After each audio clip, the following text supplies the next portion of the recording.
Baik, Assalamualaikum warahmatullahi wabarakatuh. Selamat malam teman-teman semuanya. Sebelumnya perkenalkan saya Rita Anissa Gita Satria, NRP 50172316063 dari kelas Vulkanologi dari jurusan Teknik Geofisika ITS Angkatan 2023.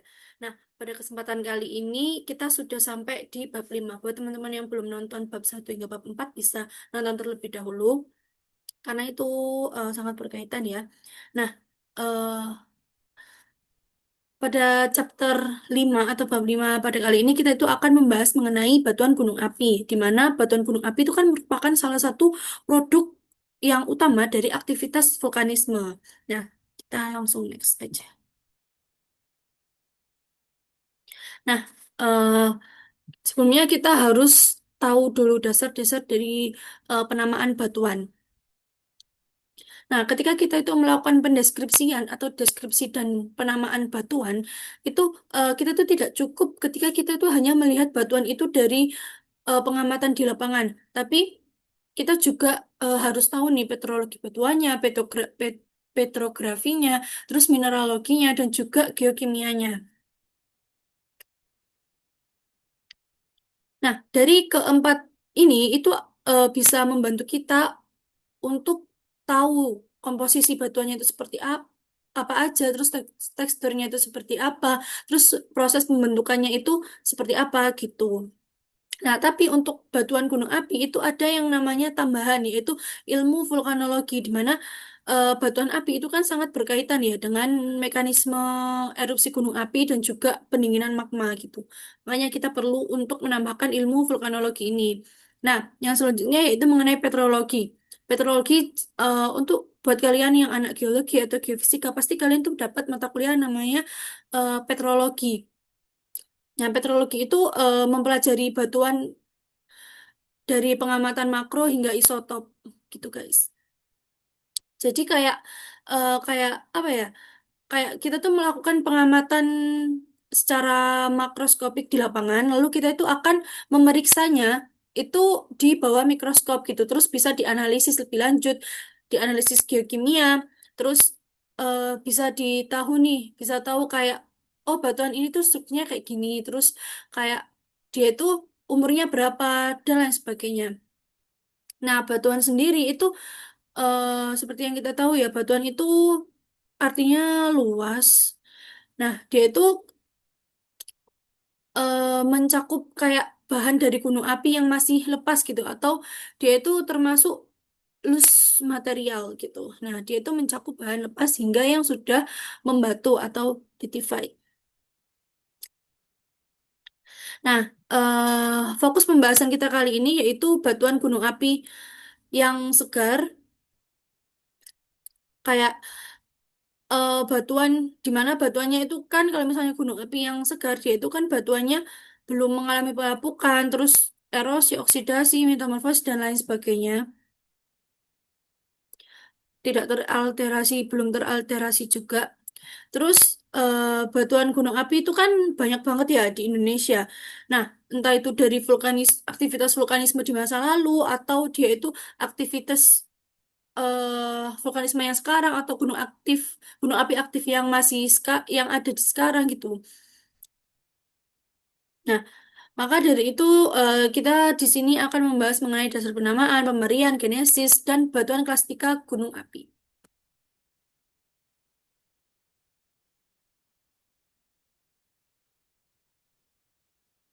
Nah, yang selanjutnya yaitu kita lanjut ke dasar-dasar penamaan gunung api. Eh, maaf, penamaan batuan. Nah, ketika kita itu akan memberi nama suatu batuan, yang pertama, kita tuh harus melakukan pemerian atau yang namanya deskripsi. Jadi kita tuh harus tahu dulu nih, ciri-cirinya itu seperti apa, ciri fisiknya ya, kayak warnanya itu berwarna apa, terus teksturnya itu kayak gimana, struktur dan komposisinya itu seperti apa, dan lain sebagainya. Nah, buat cara, apa namanya, cara menamainya, itu ada tiga pendekatan. Nah, yang pertama itu ada yang namanya penamaan deskriptif. Nah, ini contohnya sebentar. Nah, ini ada yang namanya penamaan secara deskriptif, di mana dia itu kita tuh memberi nama batuan tersebut berdasarkan apa yang sudah kita lihat dengan mata secara langsung gitu. Kayak warnanya itu kayak apa, entah itu contohnya warnanya abu-abu kah, terus teksturnya itu seperti apa, contoh kayak apakah teksturnya itu porfiri atau lain sebagainya. Terus strukturnya itu kayak gimana dan lain sebagainya. Nah, cara yang kedua yaitu kita itu melakukan penamaan secara genesis, di mana kita tuh memberi nama sesuai dengan asal-usul dan proses pembentukannya. Kayak misalnya dia itu merupakan batuan hasil dari letusan, atau dia itu hasil dari pembekuan lava, atau kayak apa aliran lava, terus endapan lahar dan lain sebagainya. Lalu yang ketiga yaitu dengan kombinasi, di mana dia itu merupakan gabungan dari penamaan secara deskriptif maupun secara genesis gitu. Nah, jadi para ahli geologi itu membagi menjadi tiga pendekatan dari pemerian atau deskripsi sendiri. Yang pertama yaitu mega megaskopis, di mana dia itu memberikan nama atau memberikan deskripsi itu berdasarkan dengan yang kita lihat secara langsung. Nah, ini tuh kayak yang tadi ya, kayak kita tuh bisa melihat secara langsung nih. Gitu. Eh terus yang selanjutnya yaitu mikroskopis, di mana kita tuh melihatnya itu di bawah mikroskop. Kayak kita tuh tahu mineralnya apa, terus teksturnya itu kayak gimana, yang kita tuh nggak bisa lihat secara langsung gitu. Makanya kita itu perlu bantuan mikroskop gitu. Nah, yang selanjutnya yaitu secara kimiawi, di mana kita itu menganalisis eh, komposisi kimianya gitu. Secara kayak dia tuh berarti secara bisa melakukan uji laboratorium. Oh, maaf. Nah, kombinasi dari ketiga pendekatan ini itu bisa itu sebaiknya dilakukan bersama-sama agar hasilnya itu bisa lebih akurat. Nah, yang selanjutnya yaitu eh ini lebih lebih apa namanya lebih spesifik lagi. Nah, untuk yang penamaan ini ada sebentar. Ini yang pertama yaitu penamaan deskriptif, di mana kayak eh, seperti yang saya jelaskan tadi ya, batuan itu kalau misalnya kita melakukan penamaan batuan tersebut secara deskriptif, dia itu dilihat dari karakter yang paling menonjol dari si batuan tersebut gitu. Kayak contohnya batuan itu berwarna abu-abu, terus teksturnya dia itu porfiritik, terus dia itu mengandung apa ya?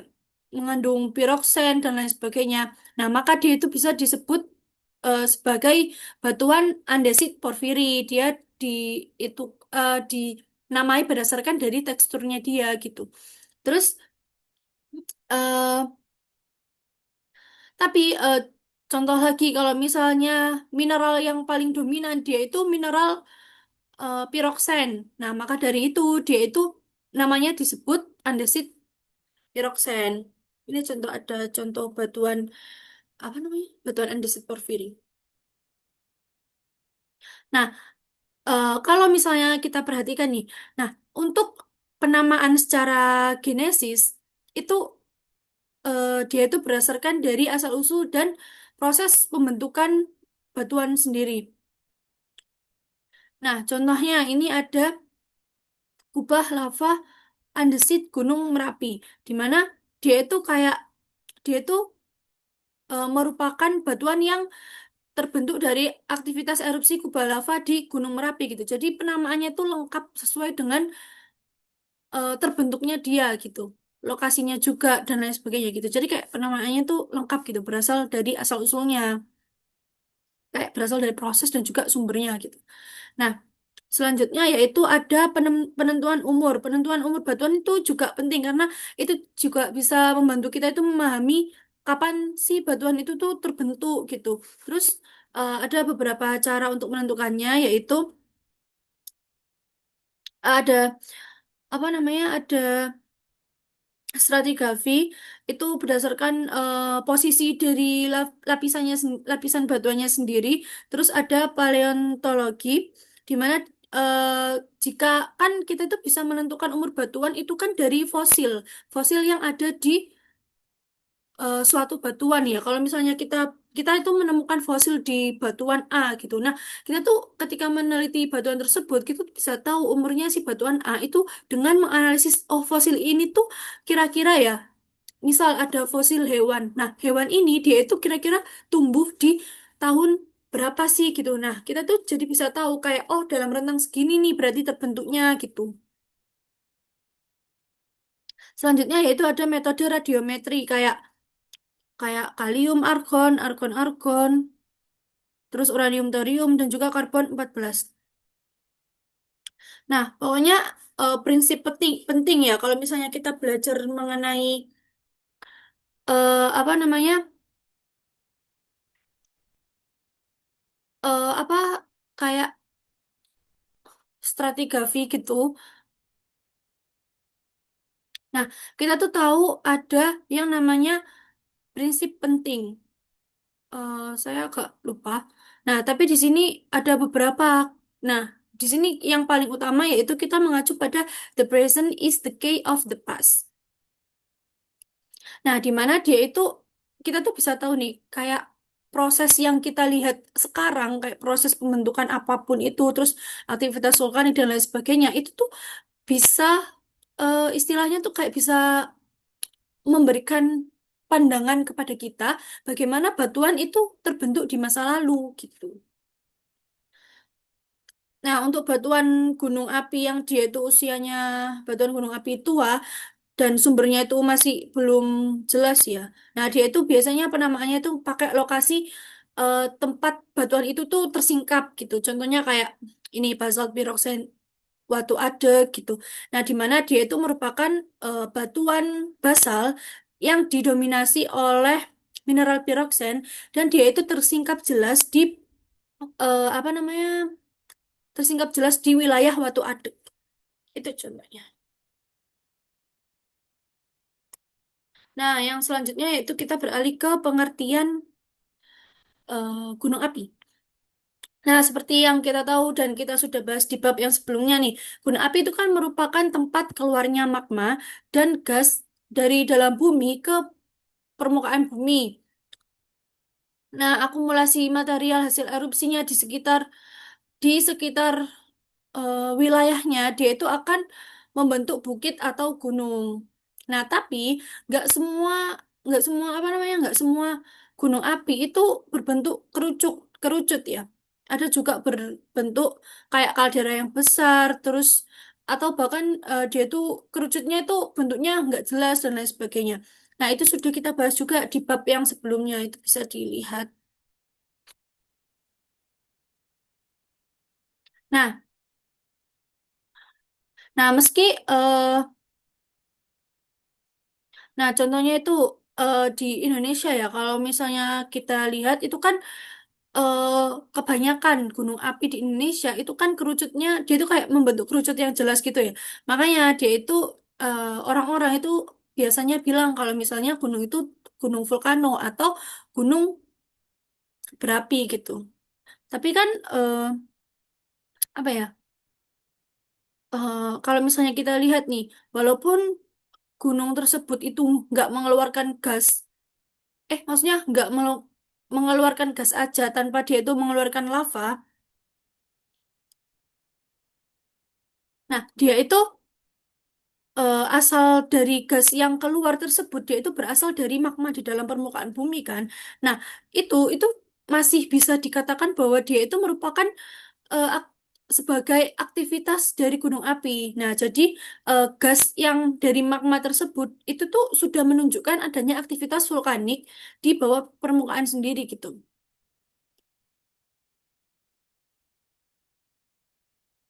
Nah, sekarang kita ke proses pembentukannya. Nah, batuan gunung api itu kan dia itu merupakan hasil dari aktivitas vulkanik ya, yang kayak apa keluarnya magma dari dalam bumi ke permukaan.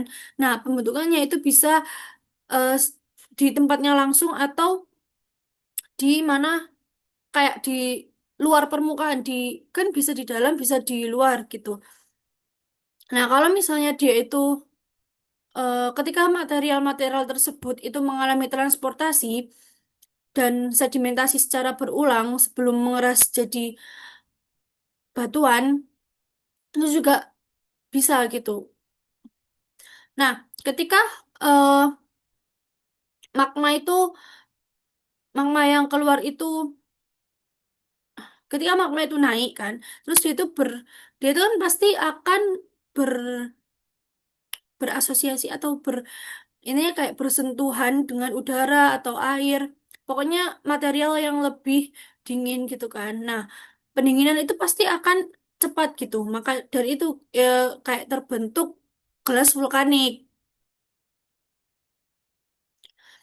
Nah, biasanya kalau misalnya di gelas vulkanik itu dia tuh kalau misalnya dia mengalami pembekuan yang cepat ya, itu teksturnya khas kayak ada vesikel dan juga rekahan pendinginan yang cepat.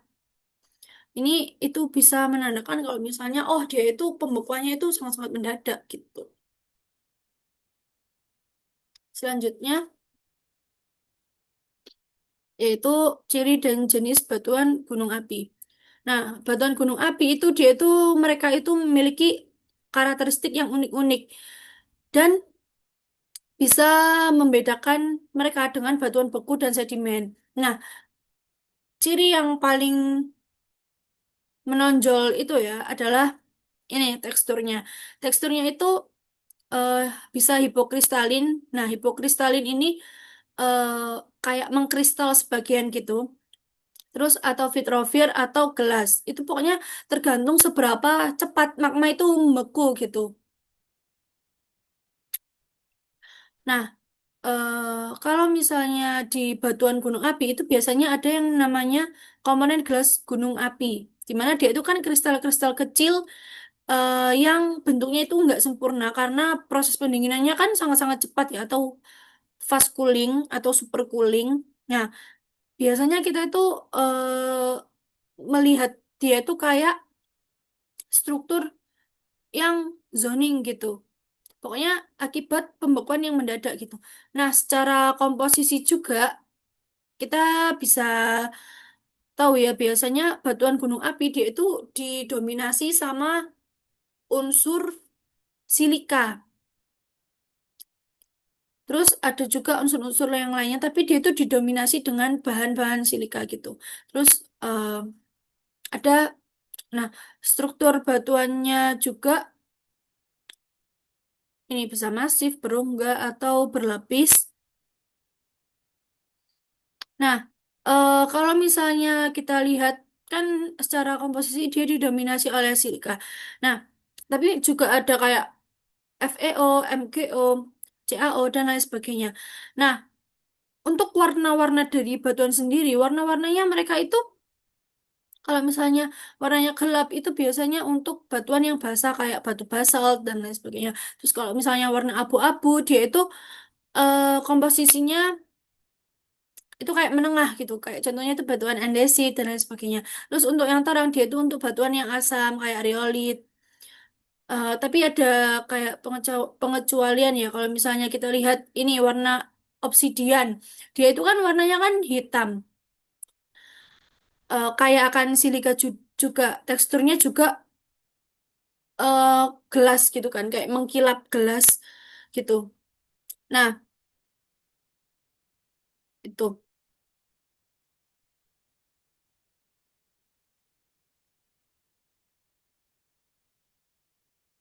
benar.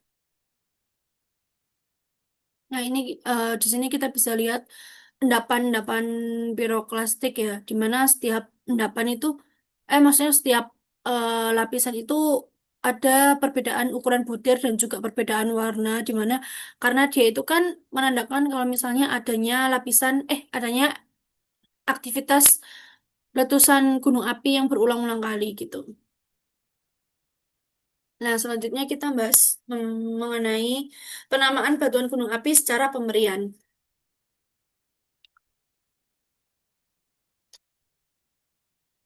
Nah, jadi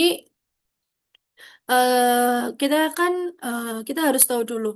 Yang harus kita tahu adalah batuan gunung api itu dibagi menjadi dua kelompok besar. Yang pertama yaitu ada lava koheren atau coherent lavas, di mana dia itu batuan hasil pembekuan dari magma itu di dekat permukaan atau di permukaan sendiri. Nah, yang kedua yaitu ada batuan klastika gunung api atau volcanic clastic rocks. Nah, di mana dia itu batuan hasil pengendapan ulang material letusan yang dia itu sifatnya eh, bersifat berbutir atau fragmen atau dia itu klastika gitu. Nah, selanjutnya kita langsung ini aja ya, langsung ke yang pertama yaitu lava koheren dan komposisinya. Kalau misalnya lava koheren, kita tuh bisa anggap dia itu batuan beku yang luar gitu. Contohnya kayak dia itu batuan basalt ataupun andesit. Sedangkan batuan klastika, dia itu mencakup batuan yang hasil dari letusan yang eksplosif dan yang sudah membatu. Contohnya itu kayak tuff dan breksi vulkanik. Ini ini masih di sini. eh Terus dia itu juga ditentukan dari kadar kadar alkalinya kayak Na2O plus K2O, karena dia itu juga menandakan kalau misalnya kayak menentukan apakah batuan tersebut itu masuk ke kadar kalium yang rendah atau kalium yang menengah atau kalium yang tinggi gitu. Jadi kayak dibeda-bedakan gitu. Selanjutnya kita bahas mengenai si lava koheren ini. Nah, lava koheren itu kan dia itu punya beberapa variasi dalam pendinginannya kan. Dalam pokoknya dia itu tergantung proses si pendinginannya gitu. Nah, penamaan deskriptifnya dia itu berdasarkan petrologinya kayak warnanya, teksturnya, struktur dan komposisinya gitu. Itu kayak itu kan kayak sama kayak ketika kita tuh mendeskripsikan batuan beku kan. Nah, biasanya warna batuannya itu kan menunjukkan tingkat keasaman si batuan tersebut. Nah, kalau misalnya warnanya gelap, itu batuannya itu basah. Terus kalau misalnya warnanya abu-abu, itu biasanya kayak andesit yang tadi yang saya sebutkan. Terus warnanya terang, dia itu batuan yang asam. Nah, untuk batuan yang basah, dia itu warnanya kan gelap. Dia itu biasanya mengandung kayak olivin, piroksen, plagioklas, pokoknya unsur-unsur yang dia itu kalsiumnya itu tinggi gitu. Kalau misalnya dia itu batuan yang warnanya abu-abu nih, nah dia itu kan contohnya itu kayak piroksen, amfibold, plagioklas, terus kuarsa, kuarsanya tapi sedikit ya. Terus selanjutnya ada batuan asam. Nah, di mana dia itu contohnya kayak hornblende, biotit, muskovit, dan lain sebagainya. Nah, mineral yang mafic atau magnesium besi dia itu memberikan warna yang gelap dan em, berat jenisnya itu tinggi gitu. Kalau misalnya dia itu felsik,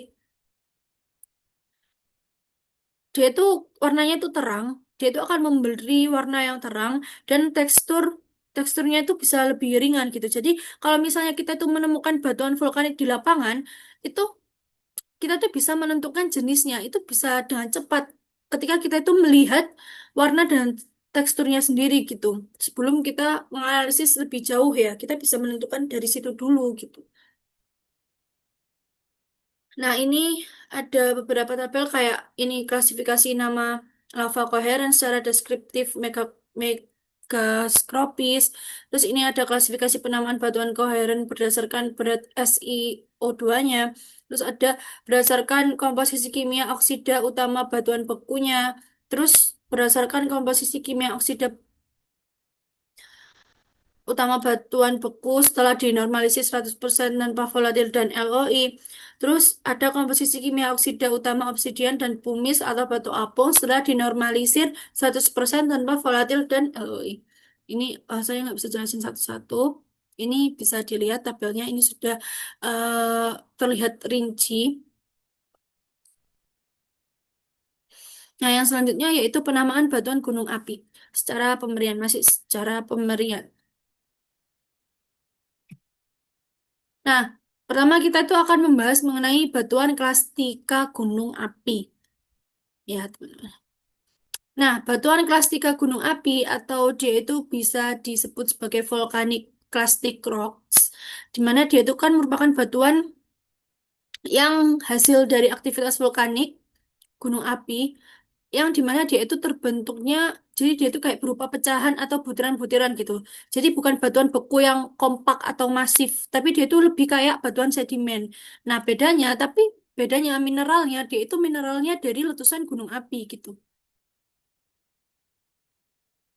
Nah, ini ada juga menurut beberapa ahli, menurut Fisher dan Smith, itu semua material itu kayak batuan apa namanya batuan Kelastika gunung api itu mencakup semua material klastik yang sebagian atau seluruhnya berasal dari fragmen vulkanik dan diendapkan di berbagai lingkungan gitu.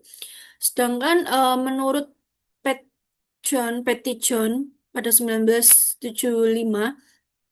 dan juga Walker dan James 1992, di mana dia itu menekankan bahwa yang penting adalah mekanisme dari penghancurannya atau fragmentasi material vulkanik itu sendiri gitu.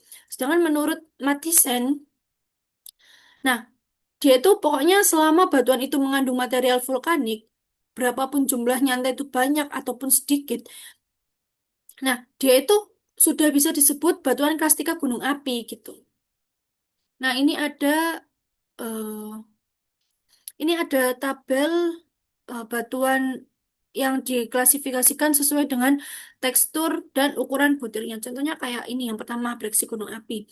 Nah, ukuran butirnya itu kasar, fragmennya besar, bersudut. Terus di ciri fisiknya dia itu berupa pecahan-pecahan yang tajam fragmennya ya. Terus dia itu kadang masif. Nah, contoh nama umumnya dia itu merupakan breksi andesit masif gitu.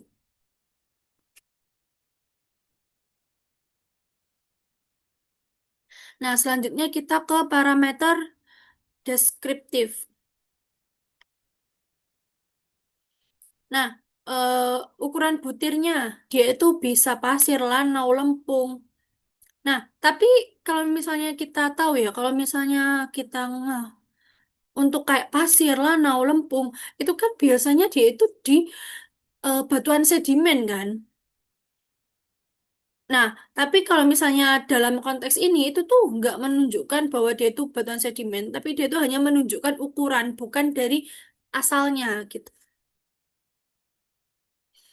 Nah, kita juga perlu memperhatikan beberapa ini. Contohnya ada kemas atau fabrik,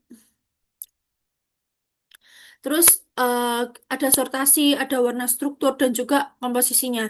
Nah, kalau misalnya fragmennya dia itu renggang, dia itu kan disebut breksi gunung api dengan kemas terbuka gitu. Terus kalau misalnya fragmennya didominasi oleh mineral andesit dan dia itu nggak beraturan gitu contohnya. Nah, maka dia itu breksi andesit masif gitu. Terus kalau misalnya dia itu lapisannya tuh kayak jelas gitu. Nah, dia itu disebut batu pasir gunung api berlapis gitu. Ini contoh penamaan berdasarkan ciri-cirinya.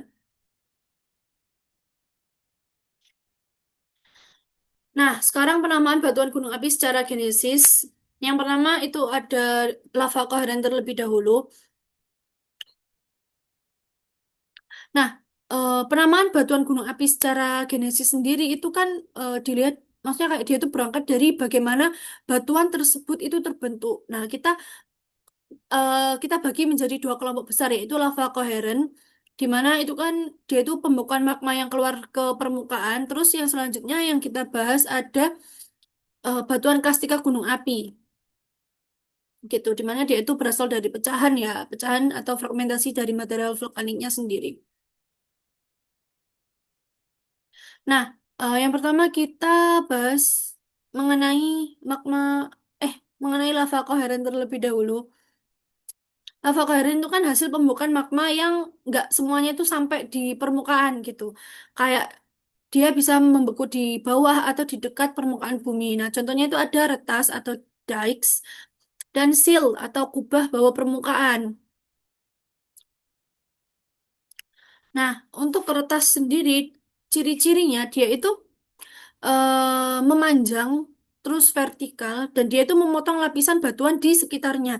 Nah, ini contohnya. Kalau misalnya kita lihat di contoh 5.1 ini, ada terus ada 5.2 dan 5.3. Nah, retas itu kan kita bisa jumpai di dinding kawah Gunung Galunggang ya. Ini kan di Gunung Galunggang dan Gunung Muria.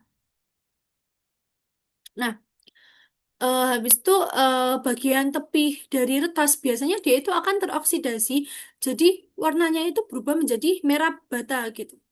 Dan teksturnya itu pasti akan semakin halus karena kan dia mengalami pendinginan yang cepat gitu. Nah, di bagian tengah-tengah teksturnya itu biasanya kristalin, di mana eh, tepinya itu strukturnya itu gelas gitu, kayak gelas mengkilap gitu. Beda-beda itu jadi.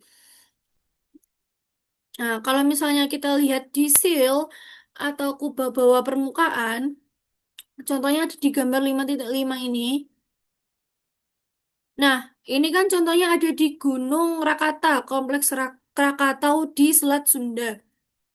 Nah, bedanya seal itu dia itu akan menyisip sejajar dari lapisan batuan. Jadi kayak tidak memotong. Kalau misalnya Dex dia itu kan memotong. Kalau misalnya seal dia itu kayak menyisip doang tanpa memotong gitu. Nah, biasanya bentuknya itu bisa menyebabkan batuan di atasnya itu akan melengkung kayak anti clean kayak gini nih.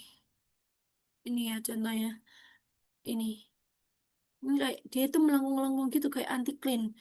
Nah, bagian tepinya dia itu biasanya bertekstur yang halus atau gelas, dengan bagian tengahnya dia itu kristalin gitu. Intinya gitu. Oke, lanjut ke batuan klastika gunung api. Yang pertama kita bahas mengenai non piroklastik terlebih dahulu ya. Nah, nah kita oh sebentar.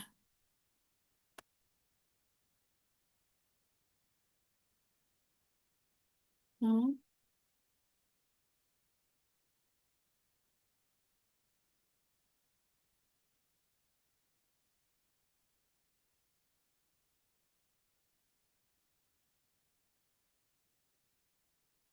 Selanjutnya kita lanjut ke batuan klastika gunung api. Kita fokus pada yang non piroklastik terlebih dahulu. Nah, eh, batuan klastika gunung api ini kan merupakan hasil dari fragmentasi lava atau batuan vulkanik yang dia itu terpecah karena adanya pendinginan yang cepat maupun gaya mekanik. Nah, biasanya ini tuh contohnya dia itu karena pendinginan mendadak saat lava itu bersentuhan langsung dengan air atau dengan batuan yang dingin gitu.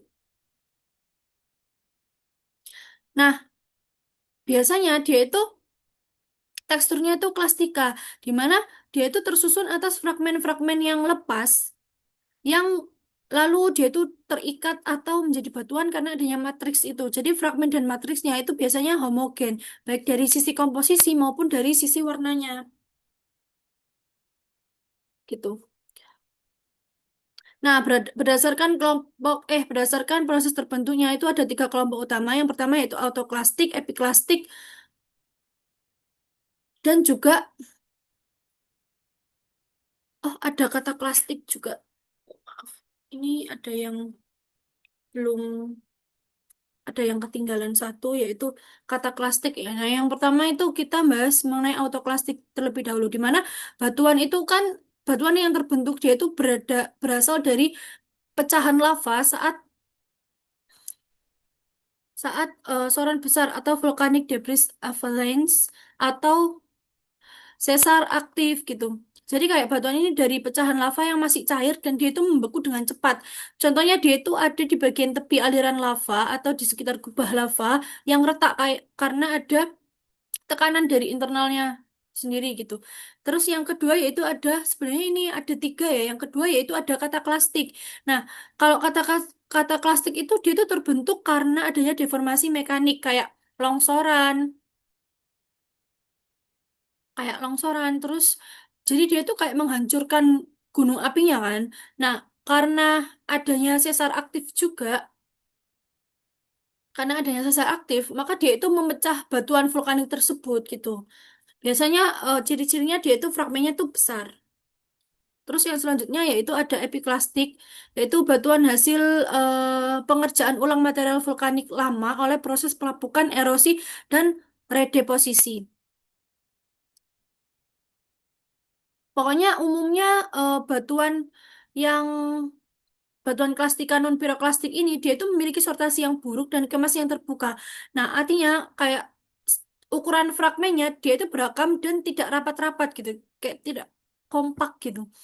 Nah, batuan ini tuh biasanya dia itu dijumpai di kompleks gunung api komposit, jamak, dan kaldera. Nah, yang selanjutnya yaitu penamaan batuan api secara genesis, di mana yang selanjutnya kan tadi kita bagi dua, ada lava koheren dan juga batuan plastika gunung api. Ini yang bagian piroklastik. Nah, kalau misalnya piroklastik ini, dia itu batuan hasil langsung dari letusan gunung api, langsung dari magmanya, tanpa ada proses pengangkutan ulang gitu. Jadi kayak fragmen-fragmen yang ini, dia tuh kayak terbentuk dari ledakan gas dan magmanya, kayak yang sangat cepat gitu ya. Nah, lalu dia itu akan terlempar dan dia itu terendapkan tanpa mengalami proses transportasi yang sekunder. Nah, berdasarkan mekanisme pengendapannya itu dibedakan menjadi tiga, ada pyroclastic flow, fall, dan surge. Untuk fall sendiri dia itu atau endapan jatuhan ya, dia itu material jatuh karena gravitasi setelah terlontarkan ke udara. Jadi kayak di mana dia itu kayak material hasil letusan gunung kayak abu vulkanik, lapilli, bol vulkanik, di mana mereka itu jatuh ke permukaan karena adanya gaya gravitasi gitu. Lapisan hasilnya dia itu akan menghasilkan lapisan yang gradasi. Ini kayak butiran kasar, kayak butiran yang menghalus ke atas atau mengkasar ke atas gitu. Oh, maaf. Berarti kalau misalnya dia full, dia yang lapisan kasar itu di bawah, yang lebih halus itu di atasnya gitu. Jadi kayak dia menggradasi gitu. Karena dia itu menunjukkan adanya penurunan energi dari erupsinya sendiri gitu. Nah, selanjutnya yaitu flow deposit atau endapan aliran di mana itu terbentuk dari aliran awan panas atau pyroclastic flow ya. Kayak campuran gas panas, abu atau batuan yang dia itu cepat-cepat ya, dia itu menuruni lereng gunung itu dengan cepat gitu. Biasanya suhunya itu tinggi banget mencapai ratusan derajat Celcius dan kecepatannya juga tinggi. Jadi dia itu akan membentuk endapan yang berlapis-lapis gitu. Terus yang selanjutnya ada surge atau surge, endapan surge itu di mana dia itu hembus hasil kayak semburan secara lateral dari letusan eksplosif sendiri. Kayak alirannya itu menyebar ke samping secara lateral dibandingkan ke bawah ya. Dan dia itu kayak sering kayak meninggalkan lapisan tipis yang bergelombang. Kalau misalnya kita tahu atau dia itu ada yang namanya cross lamination. Nah, itu biasanya menyebabkan itu ciri-cirinya seperti itu gitu. Selanjutnya yaitu penamaan tuff. Ya, nah yang pertama yaitu berdasarkan ukuran butirnya. Sebentar. Mana ini? Oh, ini. Nah, eh tuf itu kan merupakan batuan gunung api yang paling umum ya, pasti ada gitu. Nah, dia itu terbentuk dari endapan material hasil halus hasil letusan, terutama dari abu vulkanik, makanya dia itu berukuran kurang dari 2 mm. Nah, secara deskriptif, dia itu digolongkan sebagai batuan yang bertekstur klastik halus, yang mana dia itu berarti fragmennya itu kecil, fragmen hasil dari erupsi gunung api. Nah, dia itu juga penamanya bisa secara be- ad- bisa beberapa cara. Yang pertama yaitu berdasarkan ukuran butirnya. Kayak ada tuf halus dan juga tuf kasar gitu. Nah, kalau misalnya pokoknya dia itu tergantung seberapa besar fragmen abu vulkaniknya gitu. Terus yang selanjutnya ada yang berdasarkan komposisi kimianya.